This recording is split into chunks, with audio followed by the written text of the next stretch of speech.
I got so much motherfucking design on right now. Break it down, bring it back, make it clap. I got 3 old thoughts, new block, wear that thing. Bitches on my line, and you know. Assalamualaikum warahmatullahi wabarakatuh. Saya akan menjelaskan analisis mengenai perkembangan kurikulum di Indonesia yang telah dibuat oleh kelompok kami. Perkembangan kurikulum di Indonesia sudah banyak mengalami perubahan sejak tahun 1945. Berikut adalah analisis singkat mengenai sejarah perkembangan kurikulum di Indonesia.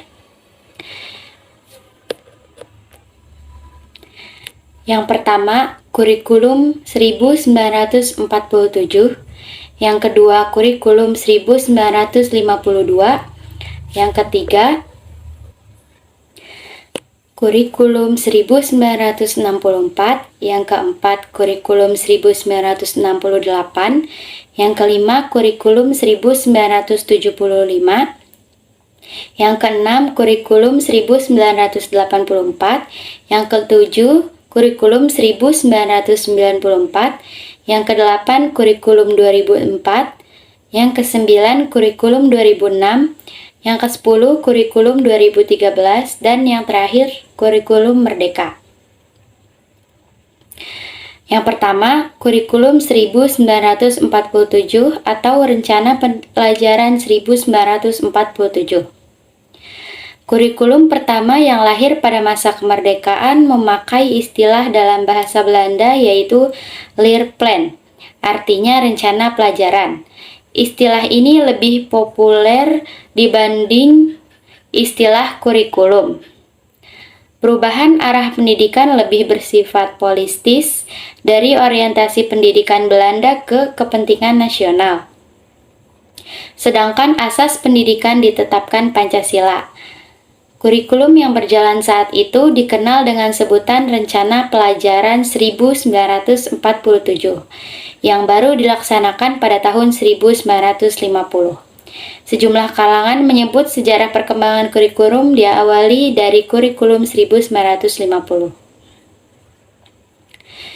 Yang kedua, kurikulum 1952 atau Rencana Pelajaran Terurai 1952. Setelah Rencana Pelajaran 1947, pada tahun 1952, kurikulum di Indonesia mengalami penyempurnaan. Kurikulum ini lebih merinci setiap mata pelajaran yang kemudian diberi nama Rencana Pelajaran Terurai 1952. Kurikulum ini sudah mengarah pada suatu sistem pendidikan nasional. Yang paling menonjol dan sekaligus ciri dari kurikulum 1952 ini bahwa setiap rencana pelajaran harus memperhatikan isi pelajaran yang dihubungkan dengan kehidupan sehari-hari. Silabus mata pelajarannya menunjukkan secara jelas bahwa seorang guru mengajar satu mata pelajaran. Yang ketiga, kurikulum 1964 atau Rencana Pendidikan 1964. Usai tahun 1952, menjelang tahun 1964, pemerintah kembali menyempurnakan sistem kurikulum di Indonesia. Kali ini diberi nama Rencana Pendidikan 1964. Pokok-pokok pikiran kurikulum 1964 yang menjadi ciri dari kurikulum ini adalah bahwa pemerintah mempunyai keinginan agar rakyat mendapat pengetahuan akademik untuk pembekalan pada jenjang SD, sehingga pembelajaran dipusatkan pada program Pancawardhana, yaitu pengembangan moral, kecerdasan, emosional atau artistik, keprigelan, dan jasmani. Yang keempat, kurikulum 1968. Kelahiran kurikulum 1968 bersifat holistis, mengganti Rencana Pendidikan 1964, yang dicitrakan sebagai produk Orde Lama. Dari segi tujuan pendidikan, kurikulum 1968 bertujuan bahwa pendidikan ditekankan pada upaya untuk membentuk manusia Pancasila sejati, kuat dan sehat jasmani, mempertinggi kecerdasan dan keterampilan jasmani, moral, budi pekerti, dan keyakinan beragama. Dalam kurikulum ini, tampak dilakukannya perubahan struktur kurikulum pendidikan dari Pancawardhana menjadi pembinaan jiwa Pancasila, pengetahuan dasar, dan kecakapan khusus. Yang kelima, kurikulum 1975. Kurikulum 1975 menekankan pada tujuan agar pendidikan lebih efektif dan efisien. Latar belakang lahirnya kurikulum ini adalah pengaruh konsep di bidang manajemen, yaitu MBO atau Management by Objective, yang terkenal saat itu. Metode, materi, dan tujuan pengajaran dirinci dalam prosedur pengembangan sistem instruksional atau PPSI, yang dikenal dengan istilah satuan pelajaran, yaitu rencana pelajaran setiap satuan bahasan.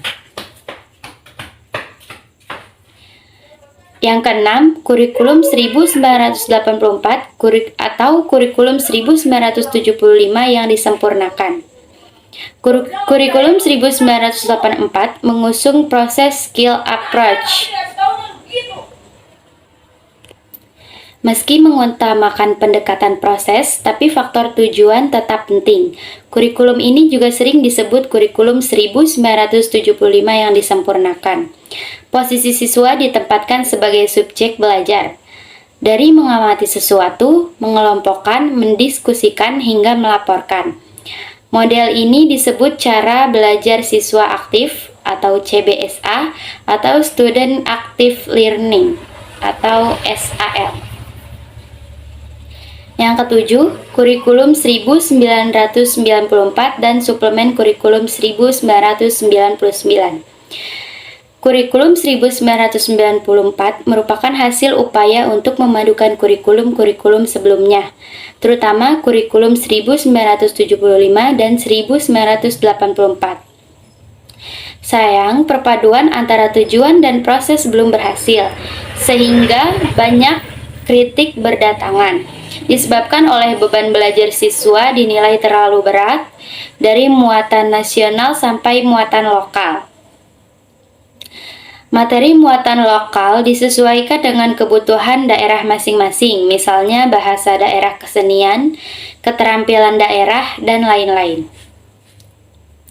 Yang kedelapan, kurikulum 2004 KBK atau kurikulum berbasis kompetensi sebagai pengganti kurikulum 1994 adalah kurikulum 2004. Yang disebut dengan kurikulum berbasis kompetensi atau KBK, suatu program pendidikan berbasis kompetensi harus mengandung 3 unsur pokok, yaitu pemilihan kompetensi yang sesuai, spesifikasi indikator-indikator evaluasi untuk menentukan keberhasilan pencapaian kompetensi, dan pengembangan pembelajaran. Yang kesembilan, kurikulum 2006 atau KTSP, kurikulum tingkat satuan pendidikan. Pelaksanaan KBK masih dalam uji terbatas, namun pada awal tahun 2006, uji terbatas tersebut dihentikan. Dan selanjutnya, dengan terbitnya Permen Nomor 24 Tahun 2006 yang mengatur pelaksanaan Peraturan Pemerintah Nomor 22 Tahun 2006 tentang standar isi kurikulum dan Permen Nomor 23 Tahun 2006 tentang standar kelulusan. Lahirlah kurikulum 2006 yang pada dasarnya sama dengan kurikulum 2004. Perbedaan yang menonjol terletak pada kewenangan dalam penyusunannya, yaitu mengacu pada jiwa dari desentralisasi sistem pendidikan. Yang ke-10, kurikulum 2013. Pemerintah melakukan pemetaan kurikulum berbasis kompetensi yang pernah diuji cobakan pada tahun 2004 atau kurikulum based kompetensi. Kompetensi dijadikan acuan dan pedoman bagi pelaksanaan pendidikan untuk mengembangkan berbagai ranah pendidikan, pengetahuan, keterampilan, dan sikap dalam seluruh jenjang dan jalur pendidikan, khususnya pada jalur pendidikan sekolah. Yang terakhir yaitu kurikulum merdeka. Kurikulum merdeka dicanangkan oleh Kementerian Pendidikan, Kebudayaan, Riset, dan Teknologi Indonesia dengan pionirnya Nadiem Anwar Makarim. Kurikulum ini merupakan besutan ide pasca kurikulum darurat ditetapkan sebagai solusi tentatif ketika menghadapi pandemi COVID-19. Hal ini dilakukan guna meringankan beban permasalahan pendidikan Indonesia yang harus adaptif dengan situasi pandemi yang mengakibatkan ketertinggalan pembelajaran, learning loss, pada banyak peserta didik. Itulah penjelasan yang dapat saya sampaikan mengenai analisis sejarah perkembangan kurikulum di Indonesia. Sekian. Wabillahi taufiq wal hidayah. Wassalamualaikum warahmatullahi wabarakatuh. Bring it back, make it clap. I got 3 old